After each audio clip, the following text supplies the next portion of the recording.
Do you think Iryna, the momentum behind her has been drowned out now that 100%, Charlie, yeah. like, do you think that will ever move forward, or do you think it's like that's a fire that's been extinguished? Well, you went to, putting social workers on public transport or something.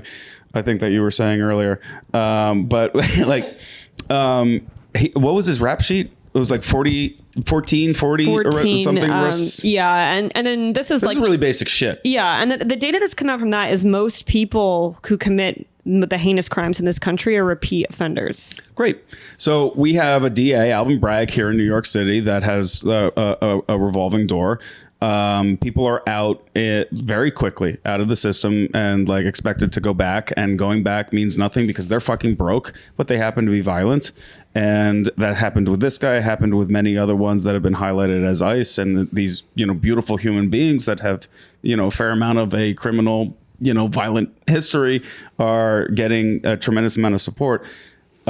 This goes back to Soros's, strategy to deploy tremendous amount of funds at the state level and in the judiciary and the DA elections and get people in that are pushing whatever fucking agenda. Like, I don't know what agenda, what like second order, third order effect he's looking for with this, but it does fucking blow. Like it's making things less safe. The subway was safer under Bloomberg and Giuliani when I forget, it was like broken windows or whatever. And there was the racial profiling. Not that racial profiling should make a full comeback, but there are some pretty bad statistics embedded around repeat offenders and people that have, a violent history. Yeah. I mean, I agree. She would be alive today if that DA actually just kept him in. And judges. So that blood's on their hands, and it's a shame because I don't want her justice and to, I don't want it drowned out. But it feels like it's completely drowned out, though. Do you think it comes back after this, like Charlie Kirk? I mean, this is just so raw. See, like I don't think people are going to take like my perspective on it, and I don't think it's like the general consensus. They're linked in my head, just like how close they were and the gravity of them. They're linked in my head. If I think of Charlie Kirk, I think of Iryna as well. Yeah, it also escalates too, mainstream. Right? So everything's just going up and to the right, the wrong way.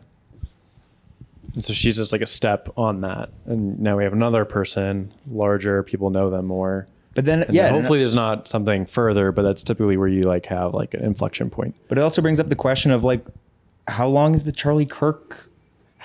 going to be mainstream? It's going to go on for a while. This is going to go on for a long time. A long time.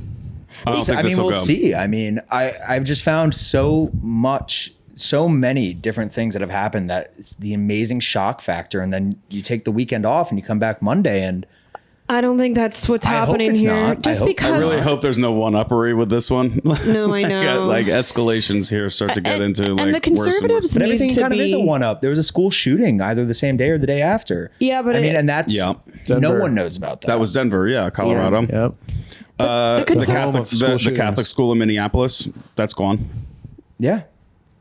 But the conservatives needs to be peaceful. Like, they cannot try to retaliate with violence on that side, or else they lose.